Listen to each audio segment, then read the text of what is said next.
లెక్చర్లో మనం టేబుల్స్ని బూట్స్ట్రాప్లో సింపుల్గా ఎలా క్రియేట్ చేయాలో నేర్చుకుందాం. HTML డాక్యుమెంట్ డేటాని మనం గ్రిడ్ రూపంలో అంటే రోస్లో కాలమ్స్లో డిస్ప్లే చేయాలి అనుకున్నప్పుడు మనం టేబుల్ అనే ఎలిమెంట్ని మనం యూజ్ చేసాం. ఇక్కడ నేను టేబుల్ అనే ఎలిమెంట్ని యూజ్ చేసుకొని 4 రోస్ క్రియేట్ చేసుకున్నాను. ఫస్ట్ రో నాకు టేబుల్ హెడ్డింగ్స్ కోసం, మిగిలిన 3 రోస్ నేను నా టేబుల్ డేటా కోసం క్రియేట్ చేసుకున్నాను. ఈ సింపుల్ కోడ్తో నా అవుట్పుట్ ఎలా కనిపిస్తుందో ఫస్ట్ చెక్ చేద్దాం. చూసారు కదా, నా టేబుల్ చాలా సింపుల్గా కనిపిస్తుంది, ప్రెజెంటబుల్గా లేదు కదా. సో ఇప్పుడు నా టేబుల్ని ప్రెజెంటబుల్గా చేయాలి అంటే నేను కొన్ని CSS ప్రాపర్టీస్ని యూజ్ చేయాలి.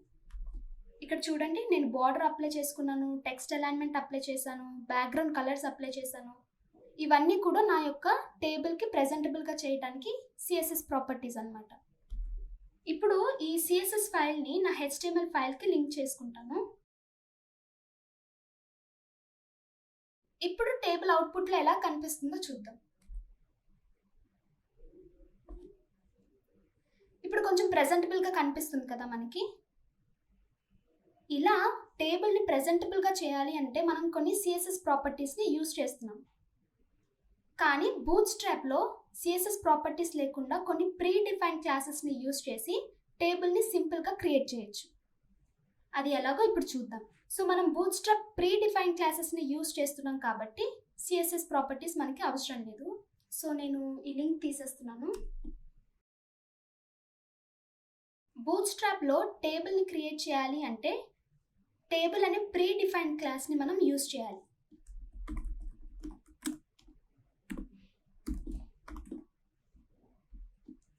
ఇప్పుడు నా టేబుల్ అవుట్పుట్లో ఎలా కనిపిస్తుందో చూద్దాం.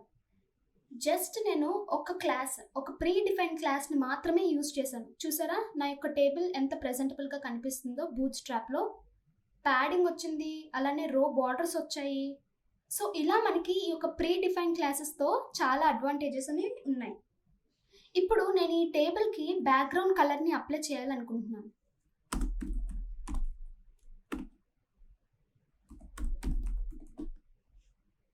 మనం ఆల్రెడీ కలర్ యూటిలిటీ క్లాసెస్ గురించి నేర్చుకున్నాం కదా.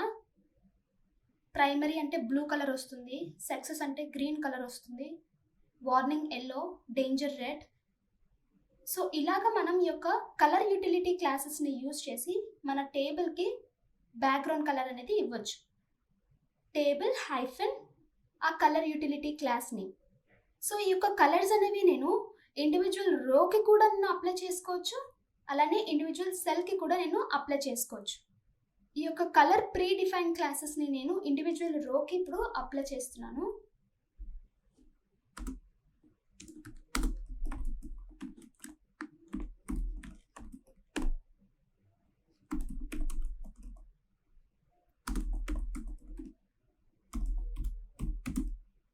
ఇప్పుడు మనం అవుట్పుట్ని చెక్ చేద్దాం.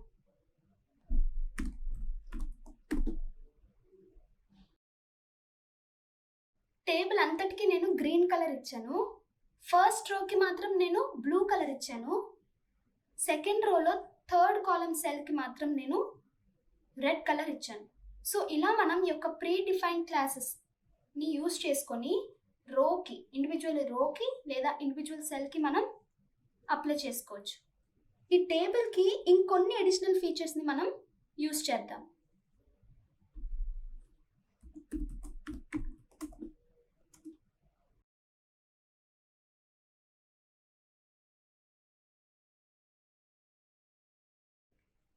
చూసారు కదా, ఎప్పుడైతే నేను టేబుల్ హైఫెన్ స్ట్రిప్ అని రాశానో నాకు ఆల్టర్నేటివ్లో రో కలర్ అనేది వచ్చింది. సో ఫస్ట్ రోకి నాకు గ్రే వస్తే సెకండ్ రోకి వైట్ వచ్చింది, థర్డ్ రోకి గ్రే వస్తే ఫోర్త్ రోకి వైట్ వచ్చింది కదా. సో అలాగా మనకి ఆల్టర్నేటివ్లో కలర్ అనేది కావాలి అనుకున్నప్పుడు ఈ స్ట్రిప్ అనే ఫీచర్ని యూజ్ చేస్తాం. అదే ఇప్పుడు మనకి కాలమ్స్లో కావాలి అనుకున్నప్పుడు table hyphen strip hyphen columns అని యూజ్ చేయాలి.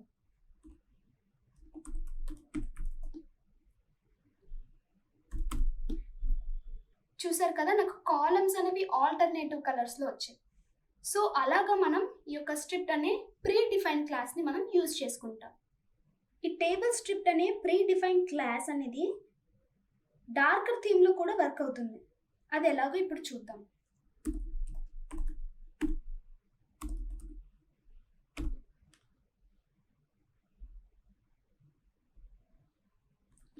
సో ఇక్కడ నేను టేబుల్కి డార్క్ కలర్ ఇచ్చాను, అంటే బ్లాక్ కలర్ ఇచ్చాను. ఆ ఫీచర్ టేబుల్ మీద వర్క్ అవుతుంది. అలానే టేబుల్ స్ట్రిప్డ్ కాలమ్స్ అనే ఫీచర్ కూడా నా టేబుల్ మీద అప్లై అవుతుంది. చూడండి, నాకు సెకండ్ కాలమ్ అనేది కొంచెం లైట్ బ్లాక్లో వచ్చింది. అలానే ఫోర్త్ కాలమ్ కూడా నాకు లైట్ బ్లాక్ కలర్లో వచ్చింది. సో ఆటోమేటిక్గా నా టెక్స్ట్ అనేది వైట్ కలర్లో బై డిఫాల్ట్గా ఆటోమేటిక్గా చేంజ్ చేసుకొని మనకి అవుట్పుట్లో చూపిస్తుంది. ఇప్పుడు మనం హోవర్ అనే ప్రీ డిఫైన్ క్లాస్ గురించి చూద్దాం.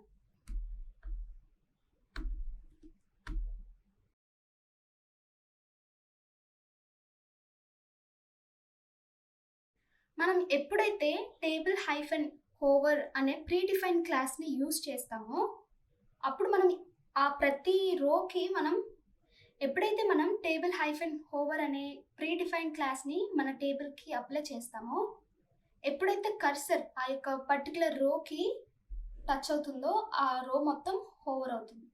చూసారు కదా, ఆ ఫుల్ రో మొత్తం హోవర్ అవుతుంది.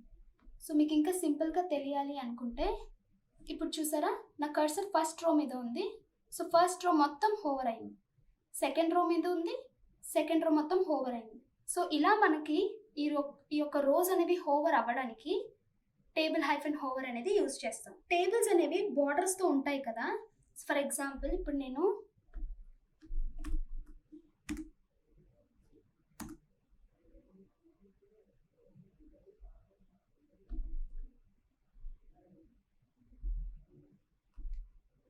ఈ టేబుల్ని మొత్తం డివిజన్ ట్యాగ్లో పెడుతున్నాను.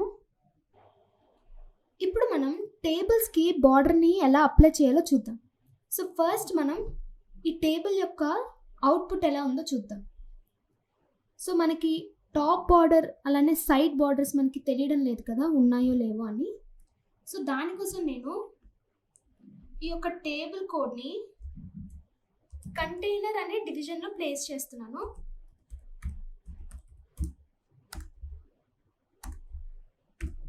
ఆ కంటైనర్కి నేను మార్జిన్ కూడా అప్లై చేస్తున్నాను.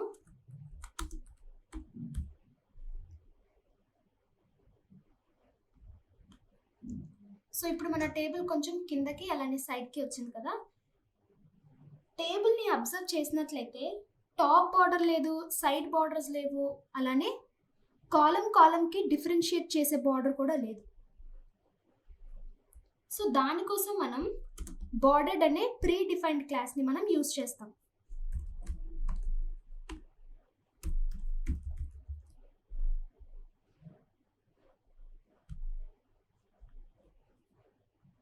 సో చూసారా, ఇప్పుడు మనకు వచ్చిన టేబుల్ మొత్తానికి బార్డర్స్ ఉన్నాయి. సో ఈ బార్డర్ బై డిఫాల్ట్గా మనకి 1 పిక్సెల్తో వస్తుంది.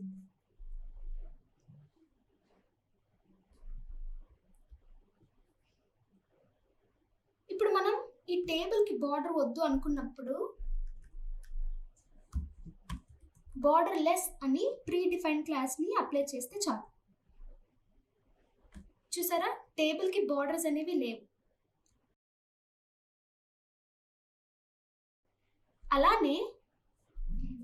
అలానే ఈ టేబుల్లో ప్యాడింగ్ అనేది మనం డిక్రీజ్ చేయాలనుకున్నప్పుడు కూడా ఒక ప్రీ డిఫైన్ క్లాస్ని మనం యూజ్ చేస్తాం. అదేంటో ఇప్పుడు చూద్దాం. సో ఫస్ట్ నేను నా టేబుల్ని మళ్ళీ బార్డర్డ్ చేసేస్తున్నాను.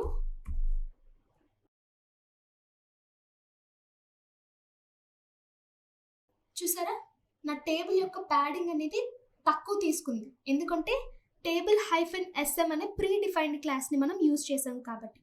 SM అంటే స్మాల్. ఇప్పుడు మనం సెల్లో ఉన్న డేటాని సెంటర్కి అలైన్ చేయాలన్నా, స్టార్ట్లోకి అలైన్ చేయాలన్నా, ఎండ్లోకి అలైన్ చేయాలన్నా కొన్ని ప్రీ డిఫైన్ క్లాసెస్ని మనం యూజ్ చేస్తాం. అది ఎలాగో చూద్దాం.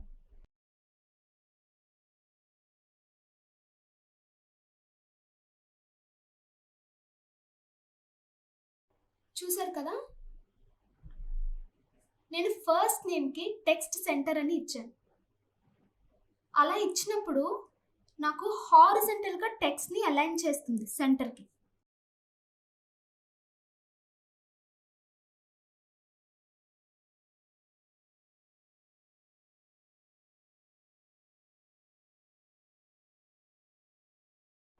నేను ఫస్ట్ నేమ్కి టెక్స్ట్ సెంటర్ ఇచ్చాను. సో ఫస్ట్ నేమ్ అనే టెక్స్ట్ మనకి సెంటర్లో అలైన్ అయింది. నేను లాస్ట్ నేమ్కి ఎండ్ అని అలైన్ చేశాను. సో నాకు ఆ టెక్స్ట్ మొత్తం ఎండ్లో వచ్చింది. సో లొకేషన్ అనేది బై డిఫాల్ట్గా స్టార్టే ఉంటుంది. సో మనం టెక్స్ట్ స్టార్ట్ ఇచ్చినా ఇవ్వకపోయినా బై డిఫాల్ట్ స్టార్ట్లోనే మనకి అవుట్పుట్ అనేది వస్తుంది. సో ఇలా మనం హారిజంటల్గా టెక్స్ట్ని అలైన్ చేసుకోవచ్చు సెల్స్లో. ఇప్పుడు మనం వర్టికల్గా ఎలాగా డేటాని అలైన్ చేయొచ్చో చూద్దాం.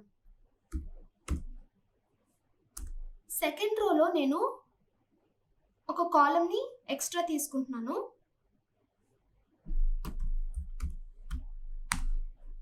అందులో నేను లోరం పారాగ్రాఫ్ని అప్లై చేశాను.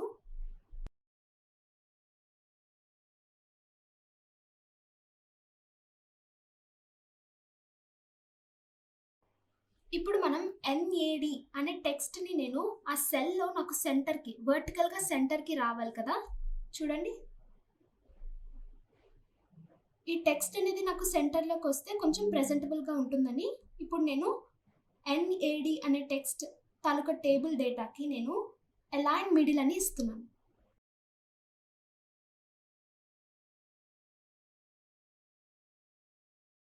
చూసారా, NAD అనే టెక్స్ట్ మనకి వర్టికల్గా మిడిల్లో అలైన్ అయింది. సో మనకి బై డిఫాల్ట్గా వర్టికల్గా టాప్లో అలైన్ అవుతుంది. ఇప్పుడు మనకి బాటంలో రావాలి అంటే అలైన్ బాటమ్ అని ఇస్తే సరిపోతుంది. చూసారా, NAD అనే టెక్స్ట్ మనకి కిందకి వచ్చింది, సెల్కి కిందకి వచ్చింది.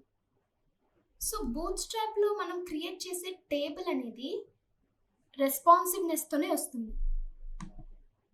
ఇప్పుడు నేను నా విడ్త్ని డిక్రీజ్ చేస్తున్నప్పుడు చూడండి, ఆటోమేటిక్గా నా టేబుల్ అనేది వ్రాప్ అవుతుంది వితౌట్ డిస్టర్బింగ్ ఎనీ కంటెంట్. ఏ కంటెంట్ని అది డిస్టర్బ్ చేయకుండా ఆటోమేటిక్గా వ్రాప్ అవుతుంది. సో బూట్స్ట్రాప్లో మనం టేబుల్ని యూజ్ చేసినట్లయితే ఆటోమేటిక్గా మన టేబుల్ రెస్పాన్సివ్నెస్తో వస్తుంది. సో మనం నెక్స్ట్ లెక్చర్లో ఇమేజెస్ అలానే లింక్స్ కోసం తెలుసుకుందాం.